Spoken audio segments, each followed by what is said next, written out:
4 armored knights stormed into Canterbury Cathedral, cornering an unarmed man near the altar and slashing him repeatedly. The fatal blow was so violent that it shattered his skull and snapped the sword blade against the marble floor, claiming his life instantly within the sacred walls of the kingdom's most venerated institution. The man whose skull was just shattered was Thomas Becket, Archbishop of Canterbury, the former powerful Chancellor and closest confidant of King Henry II.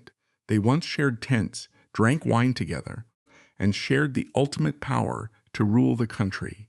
The savage murder of a royal favorite by the crown itself created the most shocking assassination in medieval European history. How did the ultimate architect of royal power transform into the crown's most lethal enemy? In 1154, 21-year-old King Henry II inherited a broken and exhausted English realm.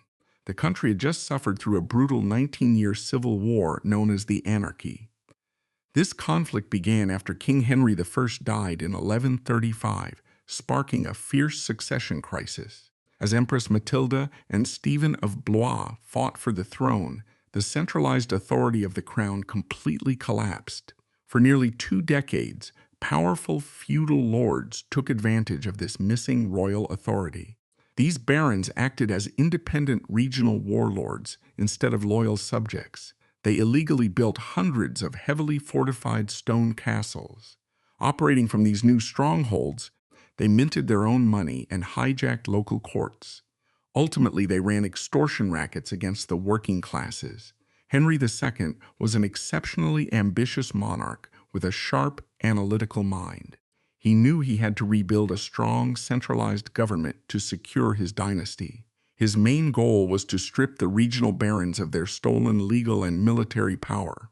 However, he could not rely on the established nobility for help, as they had just spent years fighting to maintain their own independence. The king needed an extraordinarily efficient, ruthless outsider to act as his enforcer. This official had to rely entirely on the king for his wealth and survival, ensuring total loyalty. Henry found the perfect candidate in Thomas Becket, a man with no traditional aristocratic ties. Born in London's commercial centre around 1119, Becket was a commoner whose future depended completely on serving the crown. His parents, Gilbert and Matilda Becket, were of Norman descent. Originally hailing from Thierville in the Duchy of Normandy, they represented a growing, profoundly influential demographic in 12th century Europe, the urban mercantile elite. Gilbert Becket was a prosperous textile merchant. He accumulated sufficient wealth and localized political influence to serve at one point as a sheriff of London, a position requiring significant administrative capability and a deep understanding of urban taxation and civic law. This upper-middle-class mercantile background provided Becket with a remarkably specific worldview. From a young age, he was exposed to the rigid financial realities of trade, the administration of ledgers, and the mechanics of the London commercial elite. He understood the power of liquid capital, a concept often foreign to feudal lords, whose wealth was entirely locked in agricultural land. Despite his lack of a noble title, Becket's father utilized his commercial wealth to secure social access. Through Richard de L'Aigle, a wealthy aristocratic friend of the family, the young Becket was frequently invited to large estates in Sussex. Here, he was instructed in the exclusive, rigidly regulated pastimes of the nobility, hunting with hounds and flying falcons. Becket rapidly absorbed the refined social protocols, the dominant tastes, and the martial culture of the aristocracy. He learned how to operate seamlessly within the environment of the ruling class without legally belonging to it. Becket's early education was practical, targeted, and designed to produce a functional administrator rather than a cloistered theologian. At the age of 10, he was sent to Merton Priory in Surrey, an Augustinian foundation. This was followed by a period of instruction at a grammar school in London, likely attached to Old St. Paul's Cathedral. His curriculum focused on the foundational framework of medieval learning: the trivium, grammar, logic and rhetoric, and the quadrivium, arithmetic, geometry, music, and astronomy. At the age of 20, he spent a year studying in Paris, the intellectual center of Europe. Becket possessed a sharp, practical intelligence and a phenomenal memory. However, he was not a profound intellectual. During this early phase of his life, he did not delve deeply into the complex legal theories of civil law, nor did he immerse himself in the theological intricacies of canon law. His education was designed for worldly application. This practical focus became essential when his family suffered a sudden, catastrophic financial crisis. A series of commercial failures and a devastating fire in London effectively wiped out Gilbert Becket's accumulated capital. Thomas Becket was abruptly stripped of his comfortable financial safety net.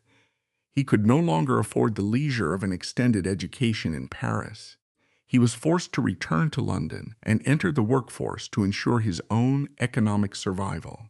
Relying on his father's remaining civic connections, the young Becket secured a position as a financial clerk for a relative named Osborne Whittineers, a prominent London financier. This period of clerical labor solidified Becket's operational capabilities. He mastered the drafting of legal documents, the auditing of financial accounts, and the daily grind of bureaucratic administration. Becket's modest start in the London financial sector soon catapulted him into the highest echelons of institutional power. Recognizing that his ambition far exceeded the confines of a local counting house, Becket utilized his network to secure an introduction to Theobald of Bec, the Archbishop of Canterbury. In 12th century England, the household of the Archbishop of Canterbury functioned as a parallel government. It stood as the undisputed epicenter of ecclesiastical law, international diplomacy, and vast institutional wealth. Theobald, who likely shared distant, unverified family ties with the Beckets back in Normandy, brought Thomas into his retinue as a junior clerk. Within the Archbishop's household, Becket's supreme administrative competence rapidly differentiated him from his peers. He possessed an unparalleled capacity for organizing complex logistical operations and drafting airtight legal correspondence. He quickly secured Archbishop Theobald's unwavering trust and was subsequently promoted into the inner circle of the church's administrative elite. Theobald recognized that Becket possessed raw political talent, but lacked the formal legal training required to navigate the highest levels of European diplomacy. Consequently, the Archbishop dispatched Becket across the continent. He was sent to the prestigious universities of Bologna in Italy and Auxerre in France, specifically to study canon law, the complex transnational legal system that governed the Catholic Church. Furthermore, Becket was entrusted with vital diplomatic missions to the papal court in Rome. He operated successfully within the deeply corrupt, fiercely competitive environment of the Vatican, securing crucial papal bulls and navigating the treacherous factional politics of the Curia on behalf of Canterbury. By 1154, Thomas Becket had transformed from a ruined merchant's son into an extensively educated, internationally experienced political operative. To reward his protégé and secure his continued service, Archbishop Theobald orchestrated a monumental elevation in Becket's status. Theobald appointed Becket to the office of Archdeacon of Canterbury. To modern observers, this title may sound purely spiritual. In the administrative reality of the 12th century, the archdeacon was the chief executive officer and primary legal enforcer for the diocese. Becket was responsible for managing the immense financial estates of the archbishopric, prosecuting legal cases in the church courts, and extracting ecclesiastical taxes from the population. Alongside the archdeaconry, Theobald granted Becket several exceptionally lucrative pluralities, additional administrative posts at Lincoln Cathedral and Beverley. Becket collected the massive revenues from these positions without ever being required to physically reside in those locations or perform localized pastoral duties. Through sheer administrative capability and calculated patronage, Thomas Becket had officially breached the financial elite of the English Church. He possessed an enormous personal income, a profound understanding of international law, and a proven track record of ruthless efficiency. It was at this precise historical moment, in late 1154, that the trajectories of the young, ambitious King Henry II and the remarkably capable Archdeacon intersected. Archbishop Theobald, seeking to ensure that the newly crowned king would respect the rights and privileges of the Church, made a critical strategic calculation. Theobald approached King Henry II and enthusiastically recommended his most trusted operative, Thomas Becket, for the highest secular administrative office in the realm. In January 1155, King Henry II officially appointed the 35-year-old Thomas Becket as Lord Chancellor of England. Archbishop Theobald had aggressively facilitated this appointment, operating under the unshakable conviction that he was embedding a devoted shield for the Church deep within the secular government. The elderly prelate failed to realize that his meticulously placed operative would not protect ecclesiastical privileges, but instead provide the crown with the exact administrative weapon required to systematically subjugate the entire realm. Thomas Becket did not act as an ecclesiastical shield.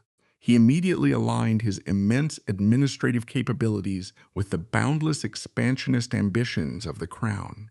Together, the young sovereign and his new chancellor initiated a systematic dismantling of both feudal independence and ecclesiastical wealth. Prior to Becket's tenure, the Lord Chancellor occupied a functional but structurally limited position within the English government.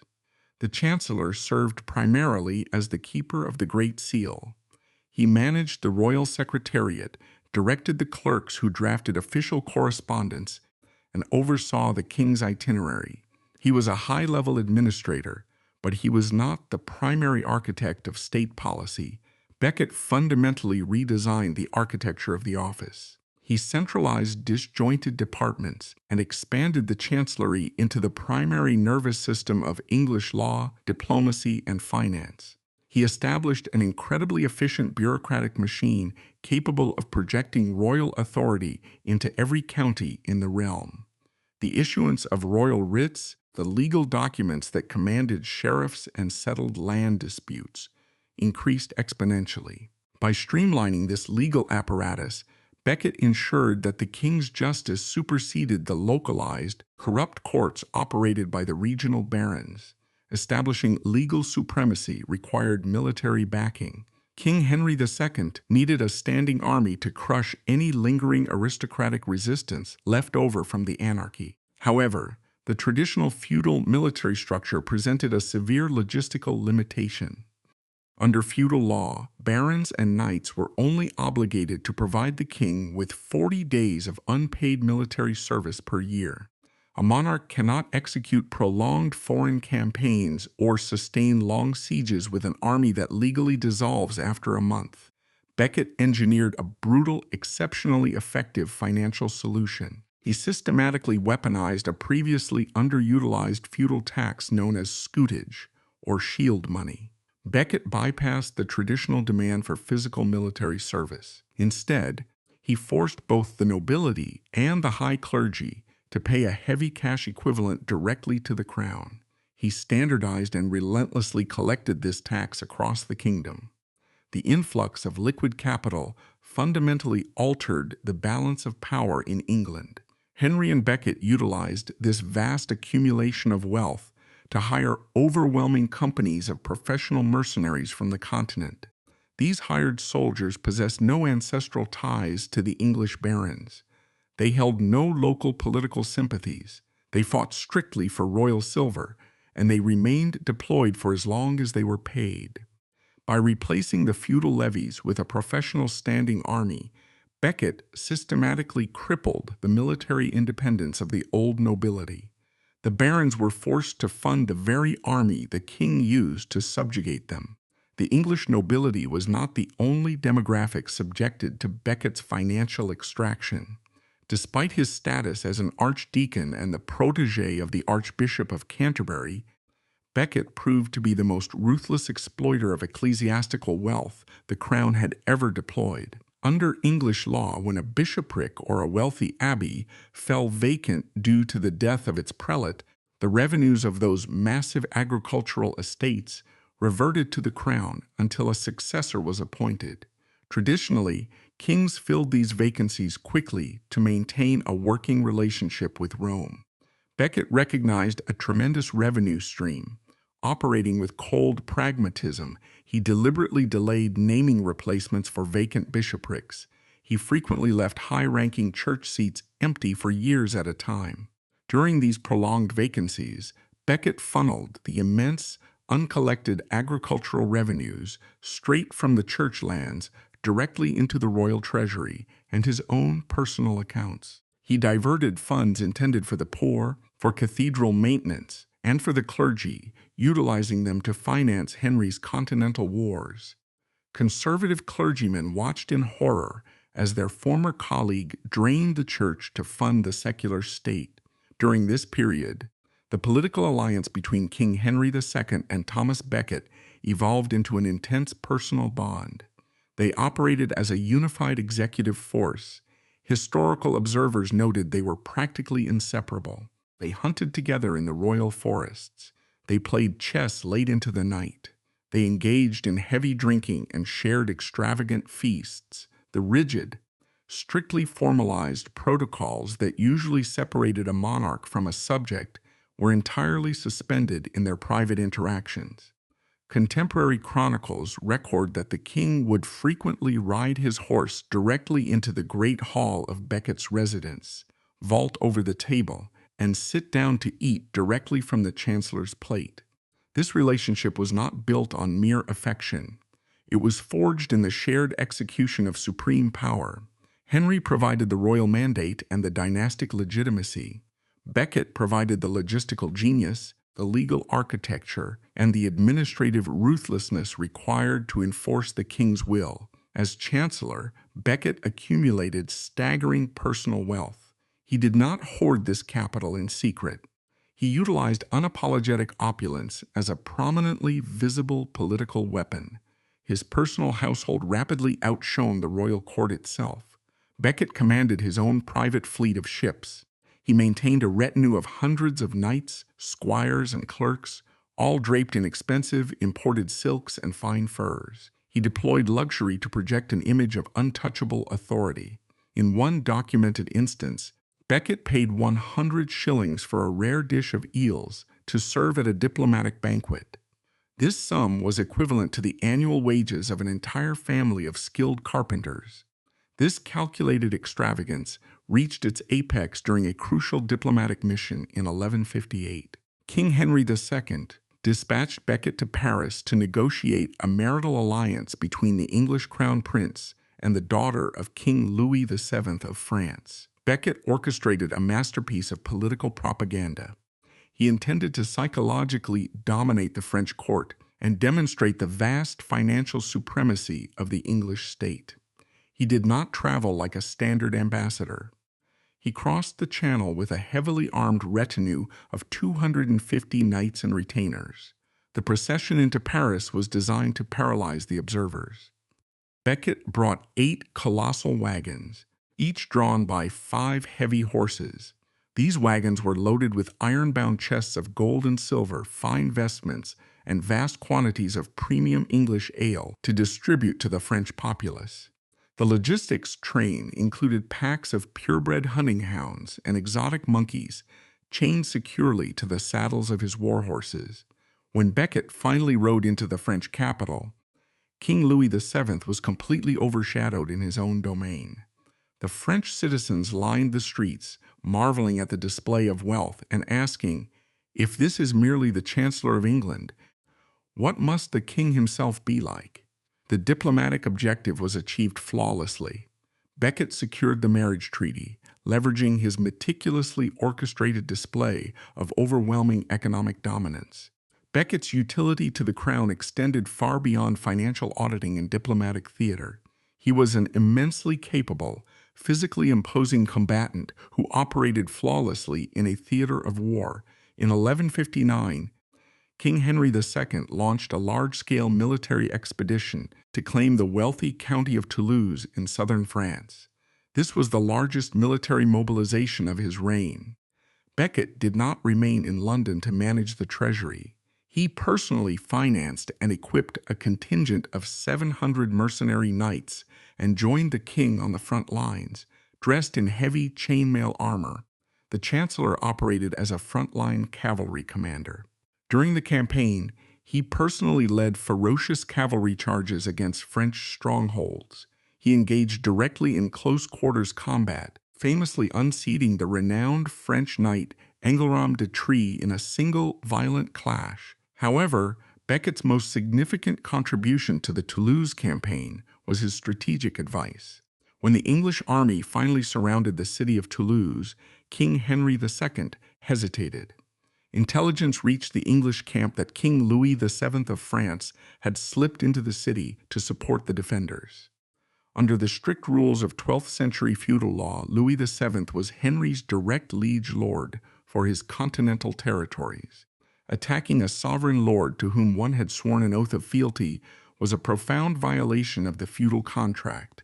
Henry paused the siege, unwilling to break the sacred chivalric code. Becket processed the tactical situation without any regard for feudal tradition. He forcefully advised the king to ignore the oaths, assault the walls immediately, and capture the French monarch. Becket argued that Louis had forfeited his feudal protections by actively opposing Henry on the battlefield. For Becket, capturing the rival king was the fastest, most pragmatic method to permanently secure the region.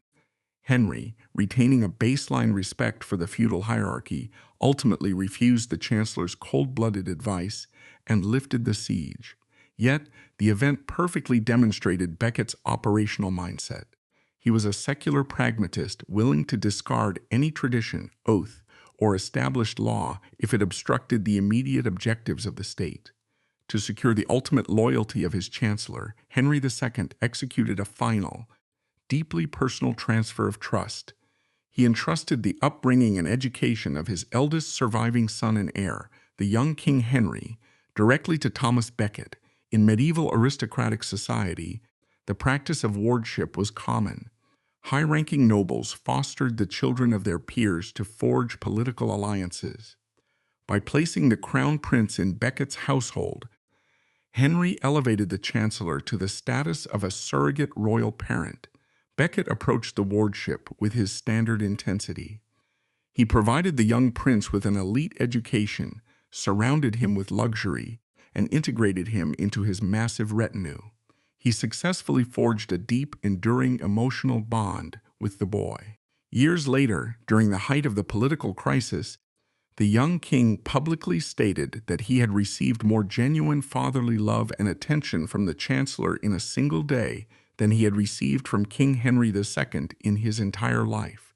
By 1160, Thomas Becket had successfully centralized the English legal system, funded a massive mercenary army, humiliated the French court, commanded cavalry in southern France, and secured the absolute devotion of the heir to the throne. He operated as the unchallenged second most powerful man throughout the entire Angevin Empire. Then, in April 1161, the death of Archbishop Theobald created an unprecedented structural vacuum at the apex of the English Church. The highest ecclesiastical seat in the realm was suddenly vacant. For King Henry II, this empty throne represented an unprecedented strategic opportunity to consolidate total, unassailable control. He formulated a plan to place his ruthless secular enforcer at the head of the spiritual hierarchy, a calculated move that would eventually tear the kingdom apart and end in profound bloodshed. The English Church of the 12th century did not function as a subordinate department of the royal government. It operated as a parallel sovereign entity. It possessed its own independent legal framework known as canon law. It managed its own ecclesiastical courts. It controlled vast, immensely profitable agricultural territories. Henry II viewed this institutional independence as a severe flaw in his newly centralized state. He recognized that his absolute authority would remain incomplete as long as the church remained outside royal jurisdiction. The king formulated a sweeping administrative solution. He intended to place his loyal, ruthless chancellor directly onto the throne of Canterbury. By merging the highest secular office with the highest spiritual office, Henry envisioned a unified government. He believed Thomas Becket would manage the church with the exact same ruthless efficiency he had applied to the royal treasury. King Henry II communicated his intentions to his chancellor. Thomas Becket processed the directive and immediately recognized the fatal flaw in the king's logic. Becket understood the architecture of his own psychology. He was not a man of compromise. He was a man of unwavering institutional loyalty. As chancellor, he defended the crown without reservation. If he were elevated to archbishop, the strict parameters of his office would require him to defend the church with the exact same ferocity. Becket delivered a stark, unambiguous warning to the sovereign. He stated flatly that elevating him to the archbishopric would destroy their alliance. He warned Henry that the king would inevitably make demands upon the church that an archbishop could never legally or morally accept. He predicted that their intense friendship would mutate into a deep, irreconcilable hatred. Henry II dismissed the warning entirely. Driven by his own ambition, the king assumed Becket's loyalty to the crown would easily override any new spiritual obligations. The king initiated a campaign of severe political coercion to secure the election. The monks of Canterbury, who held the traditional right to elect the archbishop, fiercely resisted the royal mandate. They desired a spiritual leader from within their own cloistered ranks. They were horrified by the prospect of submitting to a secular enforcer renowned for his opulent lifestyle and his history of bleeding ecclesiastical wealth. In May 1162, Henry dispatched his chief justiciar, Richard de Lucy, to Canterbury. De Lucy applied intense political and physical pressure upon the monastic chapter. Operating under explicit threats from the crown, the monks surrendered. On May 23, 1162, the election of Thomas Becket was formally confirmed. The established clergy reacted with bitter resentment. Conservative prelates, most notably Gilbert Folliot, the Bishop of Hereford, openly mocked the appointment. Folliot publicly ridiculed the miracle engineered by the king, noting with deep sarcasm that the crown had somehow transformed a secular soldier and a master of hounds into an archbishop overnight. Because Becket held only the minor administrative rank of archdeacon, the church had to rush his holy orders. He was hastily ordained as a priest on June 2nd. The very next day, he was consecrated as the Archbishop of Canterbury by the Bishop of Winchester. The institutional transition was not gradual. It was violent, complete, and immediate. Weeks after his consecration, Becket executed his first major political strike against the crown. He abruptly resigned the chancellorship. He dispatched a messenger to return the Great Seal of England to King Henry II, stating firmly that he could not serve two masters. Henry was stunned. The king had engineered the election specifically to merge the two offices. By returning the seal, Becket unilaterally severed their political partnership. Henry processed the resignation not as an administrative adjustment, but as a profound personal betrayal. Simultaneously, Becket initiated a radical physical and psychological transformation. He systematically dismantled the opulent lifestyle that had defined his secular career. He stripped off his expensive imported silks and heavily embroidered velvet robes. In their place, he donned a hair shirt. This garment was not a mere symbol of humility. It was an instrument of constant physical torment. Woven from brutally coarse animal hair, the shirt chafed his skin raw and bloody beneath his outer vestments. It was intentionally left unwashed, becoming heavily infested with lice and fleas. The man who had previously spent small fortunes on exotic banquets now subsisted on dry bread and water made bitter with fennel. Every day he dropped to his knees to wash and kiss the feet of 13 beggars. He engaged in extreme public asceticism, frequently weeping uncontrollably while celebrating Mass. Historians and theologians continue to debate the exact nature of this metamorphosis.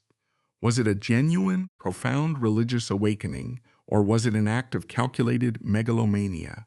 Becket was a man defined by extremes. When he served as Chancellor, he ensured he was the most ruthless, ostentatious secular lord in Europe.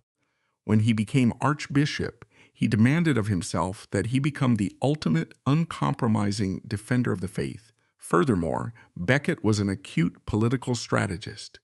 He understood that the existing clergy despised his worldly past and viewed his election as entirely illegitimate. His extreme public penance functioned as a heavy psychological armor. He utilized his physical suffering to project undeniable spiritual legitimacy, demanding respect from the very clerics who had mocked his rapid ascent. Becket did not limit his new zeal to personal prayer. He immediately weaponized his office to reclaim the lost wealth of the church. He launched a relentless, fiercely combative legal campaign to recover all lands and properties previously attached to the Archbishopric of Canterbury. He ignored standard feudal protocols. He forcefully evicted powerful noblemen from the strategic castles of Tunbridge and Rochester without seeking King Henry's permission or presenting his case in a royal court. The profound irony of this campaign was not lost on the English nobility. Many of the estates Becket now violently reclaimed for the church were the exact same lands he had personally seized on behalf of the crown during his tenure as Chancellor. Becket demonstrated that his administrative brilliance remained entirely intact. He had simply rotated his artillery to face his former ally. The escalating tension between the Archbishop and the king finally erupted into an open institutional war over a remarkably specific legal jurisdiction known as the benefit of clergy. In 12th century England, the definition of a cleric was vastly broader than ordained priests and bishops. It encompassed deacons, subdeacons, church scribes, students, and various minor administrative officials. Demographically, roughly 1 in 6 adult men in England claimed some form of minor clerical affiliation under the established legal framework. Any individual possessing clerical status was entirely immune from prosecution in the king's secular courts.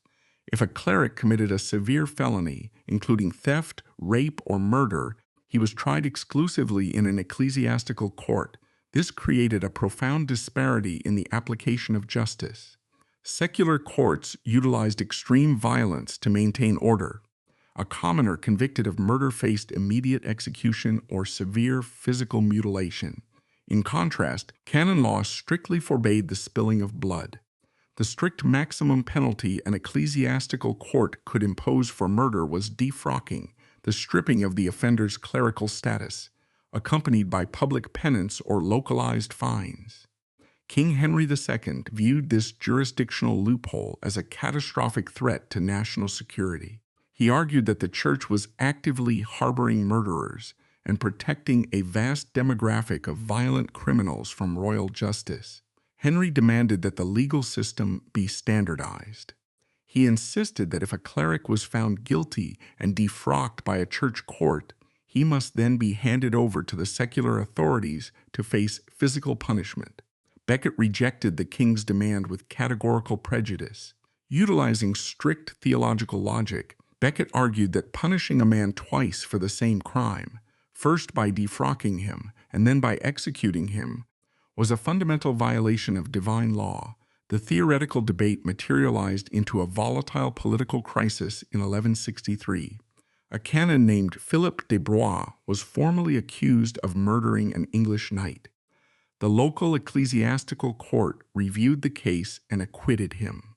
When a royal sheriff attempted to bypass the church and reopen the investigation in a secular court, Philip de Blois openly insulted the royal magistrate. King Henry II demanded that Philip be transferred to secular jurisdiction immediately. Becket intervened, deploying the full authority of Canterbury. He shielded Philip from the royal authorities and issued only a temporary banishment.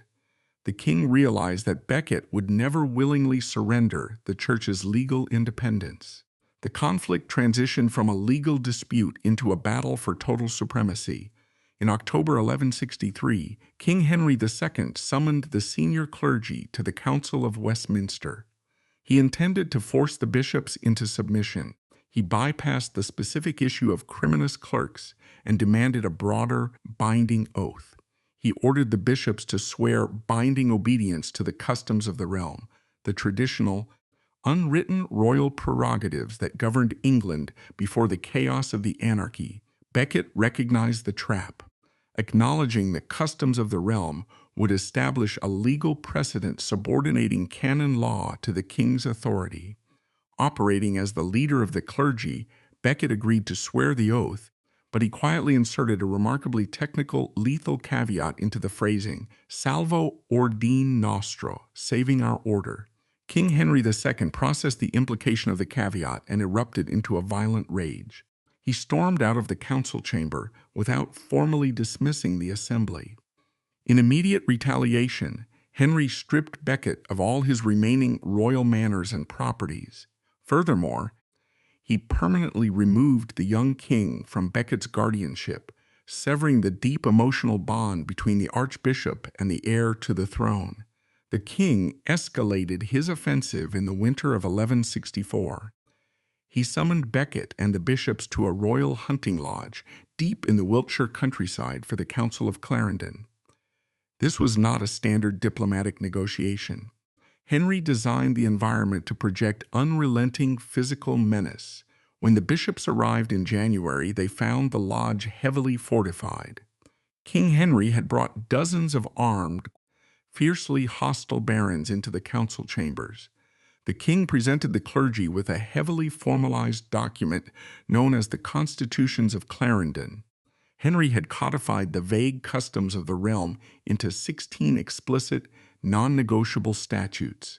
The document was designed to permanently subjugate the English Church to the crown. It strictly forbade any cleric from leaving the country without royal permission. It banned all legal appeals to the Pope in Rome. Most crucially, it explicitly demanded the secular punishment of criminous clerks. The atmosphere inside the lodge was defined by psychological terror. The armed barons heavily implied that any prelate who refused to submit would be killed on the spot. Several bishops begged Becket to yield to save their lives. Under this extreme physical and psychological strain, Thomas Becket's nerve temporarily fractured. Surrounded by hostile swords, the Archbishop verbally agreed to uphold the constitutions. He ordered the other bishops to follow his lead. The royal clerks immediately produced the official parchment document, requiring Becket to press his archiepiscopal seal into the wax to make the surrender legally binding. As Becket looked at the physical document that would dismantle the independence of the English Church, his absolute resolve abruptly returned. He flatly refused to apply his seal. He turned his back on the king and walked out of the hunting lodge. The failure at Clarendon devastated Becket psychologically. He had verbally compromised the church out of physical fear. Returning to Canterbury in deep disgrace, he imposed severe penance upon himself. He formally suspended himself from celebrating Mass for months, waiting for the Pope to grant him absolution for his moment of weakness. King Henry II watched the Archbishop retreat to Canterbury. The king recognized that political coercion and physical intimidation had failed to break Becket's final resolve. Securing unchallenged royal authority now required the total, systematic destruction of Thomas Becket. The king prepared to launch a campaign of relentless economic lawfare that would force the Archbishop out of the kingdom entirely. King Henry II abandoned theological debates. He recognized that demanding spiritual submission from Thomas Becket was entirely futile. The king shifted his strategy, attacking the Archbishop where he was most vulnerable, his secular financial history. In October 1164, Henry summoned a great council at Northampton. The king initiated a campaign of ruthless economic warfare. He first charged Becket with contempt of court over a minor land dispute. Henry demanded an immediate repayment of a £500 fine. Then, the king executed his primary strike. He demanded a comprehensive audit of Becket's tenure as Lord Chancellor. Henry claimed that Becket owed the crown 30 marks for unaccounted state revenues and the military expenditures of the Toulouse campaign. This sum was staggering. It equated to several years of the entire kingdom's total income. The king's objective was completely transparent. He intended to force the archbishop into total bankruptcy and imprison him for life over unpaid state debts. Cornered by the royal administration, Becket resorted to fiercely confrontational religious theater. On October 13, he recognized his arrest was imminent. He dressed himself in full, heavy liturgical vestments. Before entering the king's great hall, Becket violently snatched the heavy silver archiepiscopal cross from his own cross-bearer. Becket carried the giant cross into the royal court himself. He gripped it tightly, utilizing it as both a physical barrier and an impenetrable spiritual shield. Standing before the hostile nobility, Becket formally forbade the English bishops from sitting in judgment of him. He explicitly appealed his case directly to the Pope. The visual authority of the archbishop wielding the cross paralyzed the room. No baron dared to physically lay a hand on him, terrified of committing a public act of sacrilege. That night, Becket received intelligence that royal knights were preparing to assassinate or kidnap him. He executed a desperate, meticulously coordinated escape. He stripped off his rich vestments and wrapped himself in a ragged monk's cloak. Adopting the pseudonym Brother Christian, he fled into the freezing rainstorm with just 2 loyal retainers. They avoided all main roads. They rode stealthily through the treacherous Lincolnshire marshes, moving strictly under the cover of darkness. They eventually reached a remote beach near Sandwich. On November 2, 1164, Becket boarded a small, open boat and crossed the English Channel.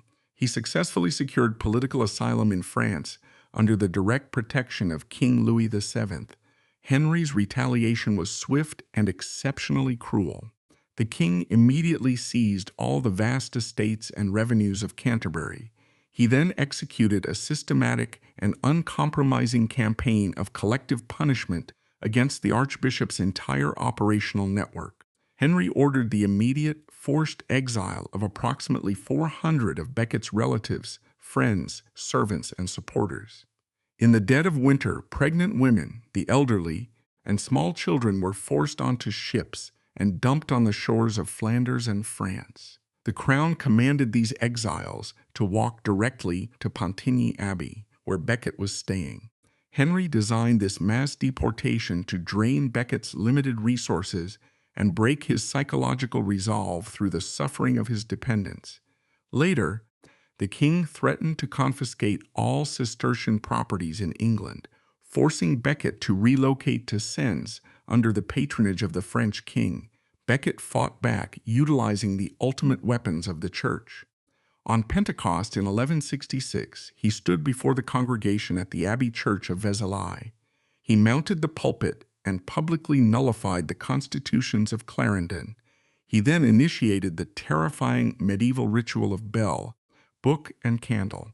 Becket read out the specific names of Henry's closest political advisors and the English bishops who supported the crown. He rang the bell, closed the holy book, and blew out the candles. This symbolic act officially plunged their souls into the darkness of hell through irrevocable excommunication. The diplomatic crisis dragged on for years. King Louis VII harbored Becket primarily to destabilize Henry's sprawling Angevin empire. Pope Alexander III found himself trapped in a brutal geopolitical bind. The Pope desperately needed King Henry's financial and military backing to survive against an antipope propped up by the Holy Roman Emperor. The Pope played a cynical waiting game. He sent envoys and continuously urged compromise. This infuriated Becket, who publicly accused the papal court in Rome of putting justice up for sale. The breaking point finally arrived in June 1170. King Henry II grew desperate to secure his dynastic succession. He ordered the Archbishop of York, Canterbury's ancient rival, to crown the young king at Westminster. This was a direct, unforgivable violation of Canterbury's most sacred constitutional privilege. Only the Archbishop of Canterbury possessed the legal right to crown an English monarch. Pope Alexander III finally drew a hard line. He threatened to place the entire Kingdom of England under an interdict. This ecclesiastical strike would halt all baptisms, marriages, and burials across the realm. Such an act would inevitably spark a mass peasant rebellion. Facing the destruction of his kingdom's social order, Henry was forced to negotiate. On July 22, 1170, the two men met in an open field near Fréteval in France. Henry agreed to restore Canterbury's confiscated properties. He granted Becket permission to return to England. However, the king stubbornly refused to give Becket the kiss of peace. Henry claimed he had previously sworn a hasty oath in anger never to kiss the archbishop again. In medieval feudal society, the kiss of peace was not a mere pleasantry. It was the ultimate, legally binding guarantee of physical safety. Its absence served as a chilling, unspoken confirmation. The king's personal hatred remained entirely intact. On December 1, 1170, Becket landed at Sandwich. The English commoners lined the shores, delivering roaring cheers for the returning archbishop. But Becket had not crossed the channel to make peace. His very first act upon setting foot on English soil was a sweeping display of ecclesiastical aggression. He published papal letters formally excommunicating the Archbishop of York, the Bishop of London, and the Bishop of Salisbury for their active role in the illegal coronation of the young king. At the docks, Becket was immediately confronted and physically threatened by Randolph de Broc, a violent royal lackey who had spent the last 6 years looting Canterbury's estates. The excommunicated bishops did not stay to negotiate. They fled immediately across the Channel to report the situation directly to King Henry. During the Christmas season of 1170, Henry II was holding his royal court at the Palace of Bourges in Normandy. The exiled bishops arrived and delivered the intelligence. They reported that Becket was marching through England, excommunicating royal loyalists, and operating with the absolute authority of a rival monarch. King Henry II flew into an uncontrollable physical outburst. He threw himself to the floor, aggressively chewing the straw scattered on the ground in a state of unrestrained royal rage. He then uttered the fatal words that would permanently alter European history. "What miserable drones and traitors have I nourished and brought up in my household, who let their lord be treated with such shameful contempt by a low-born cleric?" In the intensely reactive, violent world of feudal power dynamics, this statement was not processed as a mere complaint. It was received as an implicit, conveniently deniable execution order. 4 household knights heard the king's outburst: Reginald Fitzurse, Hugh de Morville, William de Tracy, and Richard le Breton. Desperate to secure the king's ultimate favor and advance their own political careers, they acted immediately. They quietly slipped out of the Norman palace. They crossed the Channel, linked up with the hostile de Broc family at Saltwood Castle, and rode heavily armed into the city of Canterbury on the afternoon of December 29, 1170. At 3 p.m., the 4 knights left their weapons outside under a mulberry tree. They forced their way into Becket's private administrative chambers just as the archbishop finished his afternoon meal. They acted with extreme aggression. They demanded that Becket travel immediately to Winchester to submit to the young king. They ordered him to absolve the excommunicated bishops without condition. Becket stared the knights down. He flatly refused their demands. He stated clearly that the excommunications were ordered directly by the Pope. Therefore, only the Pope possessed the authority to lift them. Furious and insulted by his defiance, the knights stormed out into the courtyard to retrieve their heavy armor and broadswords. Sensing the impending slaughter, the terrified monks of Canterbury intervened. They grabbed Becket and physically dragged the resisting archbishop through the narrow stone cloisters. They forced him into the main cathedral, where the choir was actively singing the evening service of Vespers. The monks slammed the massive oak doors shut. They threw the heavy iron bolts into place to barricade the entrance. But Becket refused to cower. He turned to the monks and shouted, "The house of God is not a fortress. Open the doors!" He strictly forbade them from locking the church. He refused to be hurried down into the dark crypt to hide. Dressed in his full, heavy archiepiscopal robes, he walked calmly down the steps into the northwest transept and stood his ground. At 4 p.m., the 4 heavily armored knights burst into the dim, candle-lit cathedral. Their swords were drawn. They screamed into the cavernous space, "Where is Thomas Becket, traitor to the king and realm?" Becket stepped out of the shadows. He faced the armed men directly and replied, "Here I am. No traitor to the king, but a priest of God." The knights rushed him. Initially, they attempted to hoist the Archbishop onto their shoulders to drag him outside. They were desperate to avoid spilling human blood on consecrated ground. But Becket was not a frail scholar. He was a tall, heavily built veteran of the Toulouse military campaign. He violently resisted. Becket grabbed a stout stone pillar to anchor himself. He physically shoved Reginald Fitzurse to the floor. Becket spat in the knight's face, publicly calling him a pimp and a coward. This sudden physical resistance shattered whatever discipline or restraint the assassins had left. The first sword strike came down violently toward Becket's head. A fiercely loyal monk named Edward Grimm threw his arm up in a desperate attempt to block the blow. The heavy steel blade sliced through Grimm's arm nearly to the bone and sheared off the top of Becket's scalp. Becket fell to his knees, bleeding profusely over his vestments. He did not attempt to crawl away. He clasped his hands in prayer and stated clearly, "For the name of Jesus and the protection of the Church, I am ready to embrace death." A second violent blow struck his head. The impact drove him face first onto the hard stone pavement in front of the altar of St. Benedict. Then came the killing blow. Richard Le Breton swung his heavy broadsword with devastating, unstoppable force. The blade sheared completely through the crown of Becket's skull. It violently struck the marble floor beneath him. The impact shattered the steel sword in half upon the stone. As Becket lay dead in a pool of his own blood, a military clerk named Hugh of Horsa, known locally as Evil Hugh, stepped forward. He placed his heavy boot directly onto the dead archbishop's neck. He shoved the point of his sword deep into the open brain cavity. He callously smeared Becket's brains and blood across the cold stone floor, shouting to the other assassins, "Let us go, knights. This fellow will not rise again." The assassins turned and fled into the dark.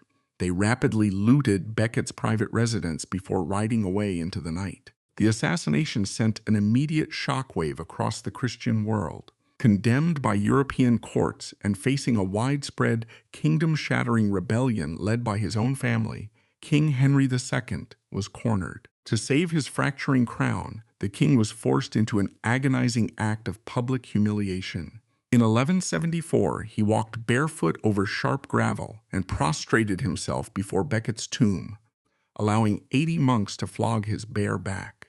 By submitting to this severe penance, Henry effectively utilized the martyr's forgiveness to legitimize his continued rule, while the 4 assassins were permanently exiled to the Holy Land. Following his swift canonization, Becket's tomb transformed into one of Europe's wealthiest pilgrimage sites. The sudden influx of liquid capital funded a massive architectural expansion of Canterbury Cathedral. This economic boom completely restructured the local economy, and the cultural impact of the journey was ultimately immortalized in Geoffrey Chaucer's The Canterbury Tales. The clash between church and state, ignited by Becket, remained so potent that nearly 4 centuries later, King Henry VIII executed his own absolute takeover. Recognizing the inherent danger of a cleric who had successfully defied the crown, Henry VIII declared Becket a traitor to the state in 1538. Royal agents destroyed the magnificent shrine, seized its accumulated wealth, and ordered the martyr's name violently erased from every official text.